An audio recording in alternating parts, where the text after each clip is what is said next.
Kore od lubenice većina ljudi baca bez razmišljanja, a nisu ni svjesni koliko je vrijedno. I ja sam to godinama radio, sve dok nisam otkrio zašto ih zapravo mogu iskoristiti. Iskreno, bio sam potpuno iznenađen koliko su korisni.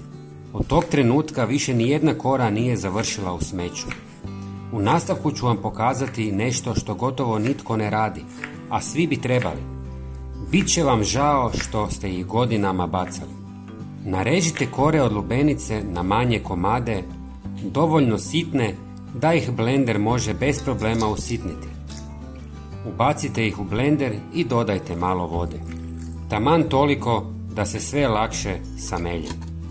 Napišite mi u komentarima da li ste do sada bacali kore u smeće.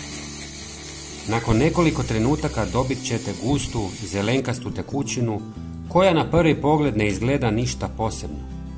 Ali upravo tu leži ono pravo, prirodna snaga koju većina ljudi svaki dan baca u smeće, a da ni ne slute koliko je korisna.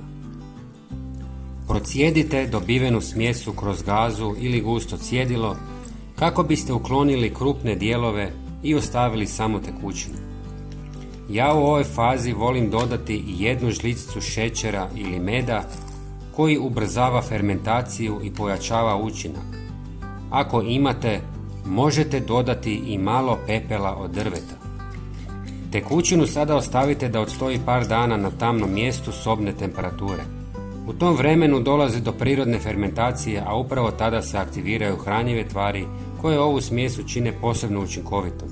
Nakon što odstoji, razrijedite je s 2 litre vode i spremna je za upotrebu. Ova tekućina je jedno od najboljih domaćih gnojiva koje sam ikad napravio, a rezultati su me iskreno iznenadili.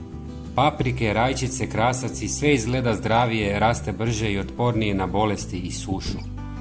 Zalijevam jednom u 2 tjedna i to po 200 do 250 ml po biljci. Ako imate biljke koje zaostaju u rastu, pokušajte s ovim. Vrlo je vjerojatno da će vas iznenaditi.